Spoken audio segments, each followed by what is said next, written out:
Here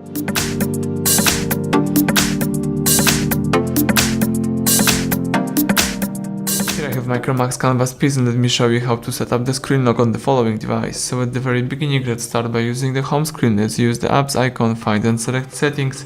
Here from settings we need to find and select security, and then let's tap screen lock. So here you have to decide either you would like to use pattern, pin or password. Let me use pattern. Let's draw the unlock pattern, tap continue, and let's draw it again. Choose confirm. And here you have to choose the form of notification. You can select show all notification content, hide sensitive one, or don't show notifications at all. Let me show all content, tap done. And that's it. So everything went well. Thank you for watching. Please subscribe our channel, leave a thumbs up under the video.